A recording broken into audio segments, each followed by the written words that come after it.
The island of Taiwan is in the middle of one of the world's busiest maritime sea and air routes. It's centered in the middle of the first island chain, the first chain of the major archipelagos out from the East Asian continental mainland coast, which stretches from Indonesia all the way to Japan. Its strategic importance cannot be understated.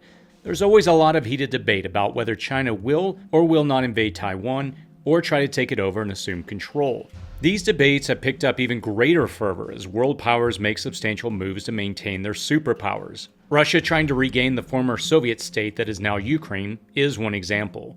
The constant saber rattling in the South China Sea between China and the United States is yet another example. In this video, we're going to attempt to cut through the sound bites of who is right and who is wrong, and look at the common arguments China might use to take control of Taiwan, the conditions that could lead to an overt conventional warfare takeover of the island nation, and what might trigger them to escalate the conflict. Should you fear the global world war exploding on the Chinese front? Let's find out. Download the Start Preparing Survival Guide to help you prepare for any disaster. I'll post a link in the description and comments section below, or visit cityprepping.com/get started for a free guide to help you get started on your journey of preparedness. As relations with China worsen, you'll hear more and more about their military might. They have an estimated 350 nuclear warheads with a megatonnage of around 300. That's enough to destroy an area at least 2,400 square miles and render 3 times that area uninhabitable. Just one of these detonated in the upper atmosphere would have enough of an EMP to knock out most countries' power. China's Air Force and Navy now field roughly 2,800 aircraft.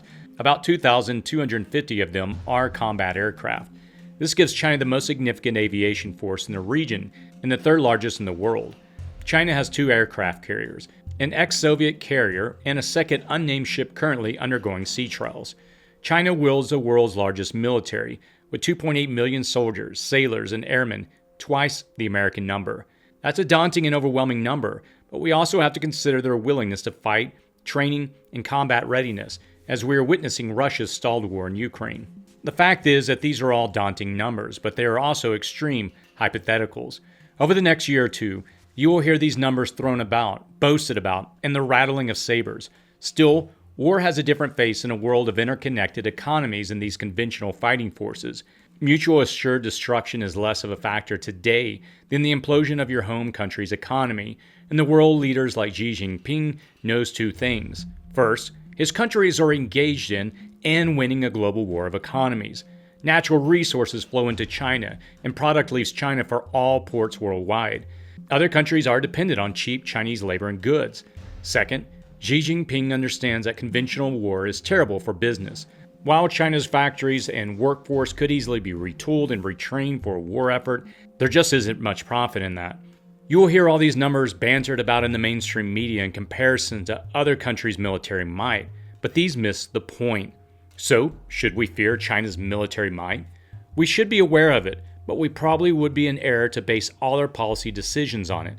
We should fear more the damage the country can do to the global economies, the flow of goods, natural resources, and global food supplies. More likely, Xi Jinping will continue to wage a quiet war, with a long vision to fold Taiwan into communist China. If he takes a contemporary approach to his actions, it will undoubtedly come from one of these commonly used angles. The common blood argument. Of Taiwan's 23.57 million residents, 95% are of the East Asian ethnic group, the Han Chinese. One of the excuse cards we have recently seen by autocratic leaders is to free the oppressed people of another country, like when Vladimir Putin excused the annexation of Crimea at gunpoint by saying he was merely liberating the oppressed Russians in the area. The same reasoning was famously made by Adolf Hitler in his 1925 book Mein Kampf, when he wrote, "Common blood belongs in a common Reich." Hitler moved into Austria in March of 1938 to return the country to the German motherland. It's an age-old excuse we've seen play out again this year with Vladimir Putin's invasion of Ukraine. Putin has moved Russian Federation forces into Ukraine under the same auspices of liberating oppressed and persecuted Russians. Putin takes a step further by saying that Ukraine isn't even a country, that Ukraine actually never had stable traditions of real statehood. He professes a belief to justify his atrocities that Ukraine only exists due to Lenin and communism, ignoring the fact that the territory of modern Ukraine has been inhabited since 32,000 BC. There is no denying that it has struggled with its sovereignty as it has passed from being ruled by the Polish-Lithuanian Commonwealth, the Austrian Empire, Austria-Hungary, the Ottoman Empire, and the Tsardom of Russia. Still, there is no denying that it began its trajectory of national identity as early as the short-lived Ukrainian People's Republic of 1917. At the very least, Ukraine has enough of Ukrainian identity and system of government that it cannot be simply dismissed as a non-state. Ukraine was one of the founding members of the United Nations when it joined in 1945. This argument that because people have some ethnic and historical ties to a larger superpower country, they should be consumed into that country by force, if necessary, is not the stimulus of invasions as much as it is the justification for deciding to invade. As Putin found out, most Ukrainians have no desire to be consumed and converted into a satellite state of Mother Russia.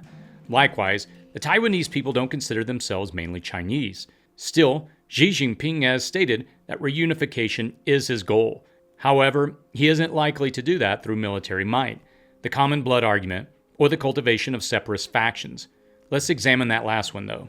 Separatist influences. Most Taiwanese citizens support declaring independence so long as it doesn't trigger a Chinese attack. The majority oppose unification with China, and over 70% consider their country a sovereign state. Most Taiwanese citizens want to maintain the status quo by maintaining their independence. There are two strong lines of independence thinking about this. The first seeks to officially change the country's name from the Republic of China to Taiwan to reflect their independence. The second argues that Taiwan is already an independent country, and it has been a sovereign entity since the end of the Civil War in 1949. While that independence thinking group represents the most significant population segment, close to 30% of the island's population supports reunification with mainland China. The question of separatist influences comes down to whether or not the oppressing country can radicalize these minority populations or covertly make it appear that they are larger and more militant than they are. We witnessed that in the Donetsk and Luhansk areas of Ukraine when Russian-backed rebels seized control and justified their actions through a popular vote to become part of Russia an entire month later. Even in Crimea, Russian troops were sent in without insignia, so people were unclear if they were Russian or separatists. Here too, a Crimea parliament vote to become part of Mother Russia was later held as these mysterious Green Army men lacking any insignia held Kalashnikovs and grenade launchers over the lawmakers in the chambers. It has long been a chapter in the clandestine playbooks of most nations in covert operations to destabilize governments from within. Funding rebels, separatists, terrorists, and any group bent on the destruction of the current government in exchange for one more friendly to the larger country has been a practice from the banana wars of the Caribbean to Cuba to Chechnya to Ukraine to Chile, and the list is too long to enumerate here. Suffice it to say that no superpower country is immune from playing the separatist card, but can China play it with Taiwan? At least for now, the Taiwanese may hold differing opinions about whether to reunify with China or not. Still, most of them favor the status quo of Taiwan being Taiwan and China being China. The common blood and separatist cards are typically used to justify actions post facto rather than pulling the actual triggers of an invasion force. The bully at the table. Right now, China is most aptly described as the bully at the table, that is the South China Sea. It isn't likely at this juncture to forcibly reconstitute Taiwan into the Communist People's Republic of China. Undoubtedly, the Communist Party of China and Xi Jinping are watching the Russian-Ukrainian conflict intently. Xi Jinping isn't likely to want to go down the road of an invasion, given the global backlash that Russia has suffered in response to Putin's aggression. Xi Jinping has proven himself to be an old-school Chinese leader by making one of his first acts to abolish term limits established by the slightly more liberal Communist Party of the early 80s. The removal of term limits is a step backward for China and places more power in the hands of the president than in the Communist Party. There's less guessing that we have to do as to what China will do next for our purposes. We only need to determine what Xi Jinping is calculating to know. Under Xi, China has experienced increased censorship and mass surveillance. There are multiple cases of deterioration of human rights, the internment of Uyghur Muslims, and a centralization of power around Xi. He can only be viewed as an autocratic leader with a specific agenda. Since assuming leadership nearly a decade ago, he has promoted a more assertive foreign policy, laid claims to the South China Sea, and has sought to expand the country's African and Eurasian influence. Under Xi, China has sought both free trade and globalization, catapulting the Chinese economy. China shares a seat at the table with a 57-mile border with Afghanistan. It was long feared that China might assume the void left by the end of the American occupation of Afghanistan. Still, China is well content that a humanitarian crisis brought about by Taliban rule won't flood across a mountainous and treacherous shared border. They are also okay with Taliban rule, so long as it results in stability and even a little access to the 1.4 million tons of rare earth minerals like lithium used in batteries and uranium used for nuclear war. Having witnessed that failed occupations of Russia and the United States, and having witnessed the collapse of the Islamic Republic of Afghanistan during the fall of Kabul to Taliban forces in 2021, China does not care whether saints or devils rule Afghanistan, so long as a semblance of order is maintained and access to trade is available. That is the current Chinese way. It is the current position of the massive consumer and massive producer bully at the global table. So long as everyone is quiet at the table and feeds the giant appropriately, there is no cause to go around punching other nations in the arm. The bully grows larger and larger and occupies more and more of the space at the table. However, if you speak or act out against the status quo, you expose yourself to attack. When the Australian Prime Minister Scott Morrison called for a transparent probe into the virus's origin that came from Wuhan, the Chinese government decried the relationship between the two countries would be damaged beyond repair. They refused several cargo ships laden with Australian coal and abandoned trade agreements with the country. China seems content right now to let things play out in the world while it hoards larger and larger shares of the world's resources. It becomes larger and larger in size, occupying more and more space at the table. By mid-2022, according to the United States Department of Agriculture, China will hold 69% of the world's corn reserves, 60% of its rice, and 51% of its wheat. It is clearly feeding and bulking up its muscles in case it needs to strong-arm anyone else at the table or go it alone for a while. Still, it's currently content on just occupying more and more space at the table, squeezing everyone else tighter and tighter. How this works.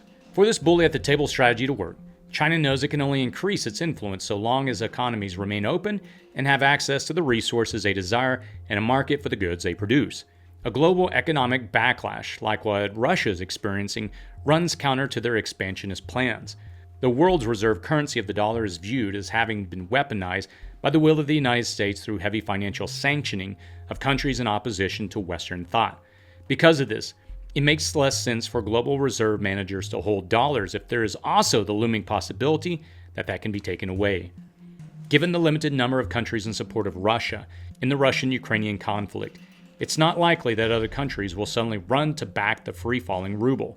They may run to other, non-Western fiat currencies, like China's renminbi, so China sits quietly at the table and maintains as neutral a posture as possible, hoping that at least some of that may happen. Many countries in the Middle East and North Africa are either warming up to Russia or opening dialogues with China, which they consider being much more likely to leave them alone to govern however they wish and still do trade deals. Strengthening relations through the Middle East and Africa, coupled with a collapsing Russian ruble, could lead to global reserve managers loading up and even beginning to trade heavily in the renminbi. China is an alternative partner in many regions reeling and seething from the excessive influence of other great superpowers. Watch for countries beginning to trade in Chinese currency on non-SWIFT systems and perhaps with China's own cryptocurrency. This will be a sure sign that the world is splitting into two separatist monetary systems. If the Russian stock market ever fully reopens after being closed for nearly a month, foreign investors are allowed to trade, and the ruble continues its free fall, Russia may have no option but to stoke Sino-Russian relations further and push for a monetary system that won't penalize them for their aggressions. For its part, China doesn't really care too much about where the resources are flowing, so long as two criteria are met. First, the country must be stable enough to not threaten China's economic dominance or physical borders. Second, free trade and China's superior position as an economic trader have to be maintained. That is how it works, so let's apply this operating strategy back to Taiwan. Will they or won't they invade? I purposely avoided discussions of the hotly contested South China Sea because so much of the will they or won't they argument centers around that, and it's really not the impetus of China's bigger vision and long game. Right now, Taiwan is stable and content with the status quo. China is relatively satisfied with the status quo as well. That's not to say that things can't boil over in this region, but the non-conventional war is more palatable for all countries involved. The South China Sea gets all the attention, though, because of course, when you have jets invading each other's claimed airspace and military ships and carriers near each other in contested water, and China building military installations by constructing islands in the middle of the sea, you have significant cause for alarm. There's a good chance that one pilot or one finger hovering on a button on a missile system somewhere could launch a more substantial conflict, and that's how wars have started in the past. Here, though, the war is already happening without military intervention. China's goal is to become so influential and tolerant of a status quo that respects its authority while not flaunting one's independence and autonomy, that it simply consumes the space and creates a Taiwanese dependency on the economics and goodwill of China. That said, it's essential in China's thinking not to back down and to cultivate the impression that it can unleash massive military repercussions if it is slighted at all. But would they? Projecting the power and using the power, they're two different things, especially when economies, free trade, and globalization are threatened. Xi Jinping stated last year that we will never allow anyone to bully, oppress, or subjugate China. Anyone who tries will find them on a collision course with a steel wall forged by 1.4 billion people. China has said that it will only use its military if it is directly attacked. Western countries aren't willing to spark a world war so long as they aren't attacked in international waters or airspace. So there is significant saber rattling but minimal provocation. That's really not enough of a mix to absolutely drive either side to war. So long as Taiwan doesn't speak too loudly in a voice of independence and the West stays on the sidelines of the conflict, China isn't likely to attack Taiwan. The status quo meets China's second criteria of a country that freely trades and at least acknowledges China's superior position as an economic powerhouse. The first criteria, though, that the country must be stable enough not to be a threat to China's economic dominance, or physical borders could be what leads to a more significant conflict. If the West starts bolstering Taiwan's military too much, China will perceive that as a threat and may escalate the conflict. Still, the legal mandate of the 1979 Taiwan's Relation Act requires the United States to make available to Taiwan such defense articles and defense services in such quantity as may be necessary to enable Taiwan to maintain a sufficient self-defense capacity. So long as the defense articles never are perceived as too great by China, there isn't a very high possibility of a Chinese invasion. Unfortunately, though, Washington has approved a $100 million support contract with Taiwan to boost the island's missile defense systems. Watch that deal as it plays out to understand the timeline of conflict between the United States, China, and Taiwan. As that missile deal progresses, we could likely see the Cuban Missile Crisis play out again. Still, this time it will be the Taiwan Missile Crisis. Even though Patriot missile systems are anti-aircraft with limited capability against tactical missiles and aren't intended to target land sites or carry tactical warheads. What you should prepare for. Even though China is learning from the Russian-Ukrainian conflict and coldly calculating what the global response might be to a full expression of military might, the country's chances of resorting to such extreme measures, they remain low. Remember, too, that a conventional war of ethnic Chinese against ethnic Chinese isn't palatable, just like Russia is finding out as it attacks its own cousins and fellow Russian speakers in Ukraine. The Sino-Taiwan conflict is extraordinarily complex, but is highly likely to play out as a war of saber rattling and economics. It is also safe to assume that the war has already started. China is playing a very long and slow game. Expect the grain hoarding activities to continue where China will maintain and possibly exceed its goals of 70% of the world's corn reserves, 60% of its rice, and 51% of its wheat. The added pressure on wheat supplies stemming from the Russian-Ukrainian conflict, applying tectonic-like pressure to all of the other grains, will only make the food crisis in the world that much more significant. As always, the global food crisis will go far beyond higher prices for everything and into outright scarcity and famine for some in the coming months. Secure your food preps now for what could be an extended shortage. If the West versus East conflict escalates further, you can expect that trade relations will be the first casualty. This goes far beyond your inability to buy a new TV when you want to. Many power grid components are of Chinese origin, despite recent efforts to move away from foreign adversaries' supplies of parts. One power outage in one region could require a part that may be weeks or months out, or simply unavailable.